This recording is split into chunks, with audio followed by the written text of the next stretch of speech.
Okay guys, तो ये video RT के ऊपर रहने वाला है। जैसा कि पेरेंट्स यहाँ पे परेशान हो रहे हैं टाइम फ्रेम को लेकर और डॉक्यूमेंट्स को लेकर काफ़ी ज़्यादा परेशान हो रहे हैं। जो मेरे आरटी वाले वीडियोस हैं उन पे काफ़ी ज़्यादा भर भर के कमेंट्स आ रहे हैं, लोगों के सवाल पूछे जा रहे हैं, पेरेंट्स के सवाल पूछे जा रहे हैं कि डॉक्यूमेंट्स में ये क्या होगा, ये कब होगा, ये कैसे होगा, वो सारी चीज़ें। तो यहाँ पे मैं आपको बताना चाहता हूँ कि एक सबसे बड़ा बदलाव किया गया है टाइम फ्रेम को लेकर और जो डॉक्यूमेंट्स रीअपलोड को लेकर, तो वो मैं बताना चाहूँगा। जैसा कि पुराना यहाँ पे टाइम फ्रेम भी बताऊँगा और नया टाइम फ्रेम क्या निकल के आया है वो भी मैं यहाँ पे बताने वाला हूँ। जो पुराना टाइम फ्रेम था वो यहाँ पे देखिए आपकी स्क्रीन के सामने है और यहाँ पे आप देख सकते हो जैसा कि जो डॉक्यूमेंट्स रीअपलोड की जो डेट थी, जैसा कि कई लोग परेशान हो रहे हैं, अभी उनके डॉक्यूमेंट्स बने नहीं है। जिन्होंने पुराने डॉक्यूमेंट्स लगाए थे या फिर गलत डॉक्यूमेंट्स लगाए थे, उनके लिए यहाँ पे जो डेट दी गई थी वो यहाँ पे दी गई थी 1 मई से यहाँ पे 28 मई तक।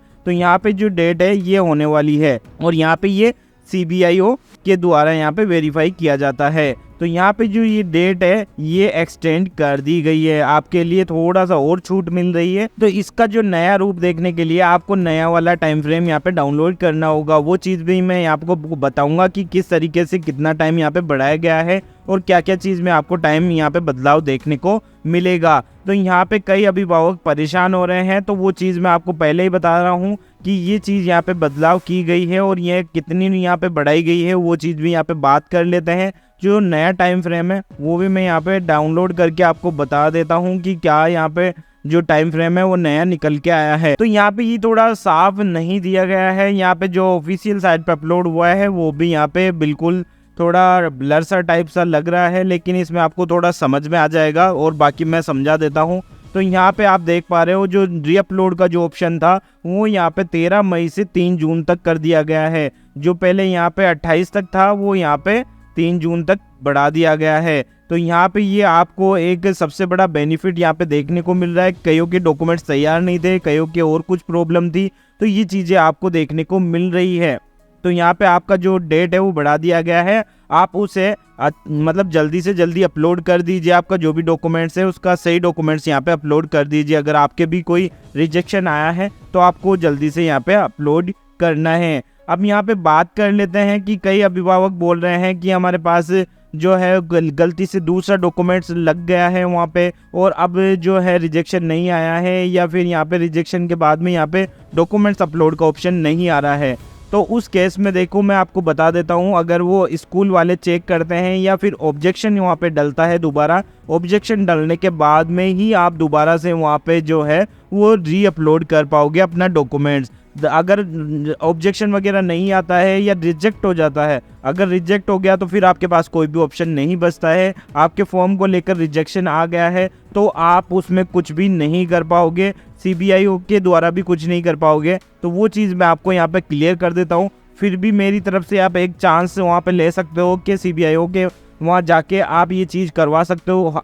पता चले कि आपका हो जाए सक्सेसफुली, वहाँ पे जाने पे आपके जो ओरिजिनल डॉक्यूमेंट्स है वो देख के वो मतलब सही कर दे, तो वो चीज़ आप वहाँ पे जो है वो कर सकते हो। ये मेरी एडिशनल एडवाइस है कि वो वहाँ पे आप जाके करवा सकते हो। लेकिन मैं आपको बता देता हूँ ये चीज़ें आपको ध्यान रखनी है। ऑब्जेक्शन कोई भी आया हो, आपको सही डॉक्यूमेंट्स वहाँ पे अपलोड करना है। अगर सही डॉक्यूमेंट्स अपलोड नहीं होता है और रिजेक्शन आ जाता है या फिर रिजेक्ट आ जाता है, अगर रिजेक्ट हो गया तो फिर आप कुछ नहीं कर पाओगे, लेकिन रिजेक्शन आता है तो आप दोबारा से वहाँ पे अपलोड कर पाओगे। और आपको मैं बता देता हूँ, कई लोग ऐसे पूछें कि वहाँ पे जो एड्रेस प्रूफ में है वहाँ पे आधार कार्ड लगा दिया बच्चे का, तो क्या पेरेंट्स का लगाना था या फिर और किसी का लगाना था या फिर और कुछ भी वहाँ पे लगा सकते हैं? जी हाँ दोस्तों, वहाँ पे ऑप्शन मिलता है। आप जब आधार कार्ड का जो वहाँ पे फॉर्मेट सेलेक्ट करते हो, जैसे पिछले वीडियो में मैंने बताया, वहाँ जाके भी आप देख सकते हो। अगर रिजेक्शन आता है तो वहाँ पे जो आधार कार्ड वाला सेक्शन है उसमें और भी डॉक्यूमेंट्स वहाँ पे आते हैं।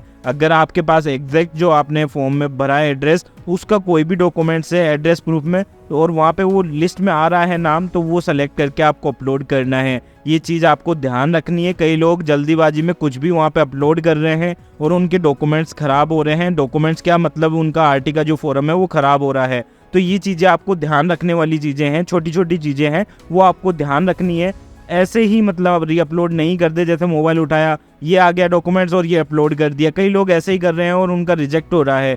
तो ये चीज़ आपको ध्यान रखनी है। अगर आपसे नहीं हो रहा है तो आप या तो जाइए ई-मित्र पे या फिर आप अपने लैपटॉप वगैरह से कीजिए, क्योंकि मोबाइल में सारी चीज़ें ईजी वे में नहीं हो पाती।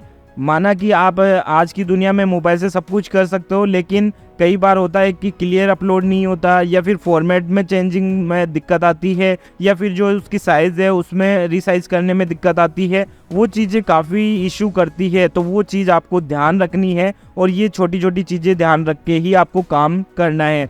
फिर भी आपका कोई सवाल या कोई दिक्कत हो तो कमेंट बॉक्स में कमेंट करें, मैं आपका ज़रूर से वहाँ पे हेल्प करने की कोशिश करूँगा। आई होप आपको वीडियो अच्छा लगा होगा। अच्छा लगा तो प्लीज़ दोस्तों लाइक से जो कीजिए, कमेंट कीजिए और ज़्यादा से ज़्यादा इस वीडियो को शेयर कीजिए। और ये डेट आपको ध्यान रखनी है, डेट बढ़ा दी गई है रीअपलोड वाली, तो यहाँ पे आपको अच्छे से डॉक्यूमेंट्स आपका जो है वो लेना है और स्कैन करके यहाँ पे लगा देना है। कोई भी जल्दीबाजी आपको नहीं करनी है, लेकिन टाइम में रहते रहते ही आपको ये काम करना है। कहीं हो सके आपका टाइम निकल गया और आप अपलोड ही ना करे हो। जैसे कई स्टूडेंट तो ऐसे भी हैं या कई पेरेंट्स तो ऐसे भी हैं कि हमने स्कूल ही लॉक नहीं की, अब हमको स्कूल मिल जाएगी क्या? आपको स्कूल नहीं मिलने वाली। अगर आपने लॉक नहीं की है तो कोई भी आपको स्कूल अलॉट नहीं करी जाएगी उस कंडीशन में। जैसे कि कई पेरेंट्स यहाँ पे बोल रहे हैं, कई उनको झूठ भी बोल रहे हैं कि नहीं आपको कोई एक ही स्कूल मिल जाएगी। मैंने पिछली बार देखा है किसी को भी स्कूल नहीं मिली जिन्होंने लॉक नहीं किया, उनको ना तो फ़ोन आया ना और कुछ, क्योंकि आपको पता है ये चीज़ें स्कूल में पहले से सेट हो जाती है और बच्चे वगैरह पहले से हो जाते हैं। अगर आप रिपोर्टिंग नहीं करोगे तो वो दूसरे बच्चे को ले लेगा स्कूल वाला, आपको नहीं लेगा। तो ये चीज़ आपको ध्यान रखनी है। अगर आपने रिपोर्टिंग नहीं करी है, गलती कर दी है, तो अब तो आप अगली बार ही भरें। इस बार आपके बच्चे का जो है वो एडमिशन नहीं होगा, ये ध्यान रखना है आप।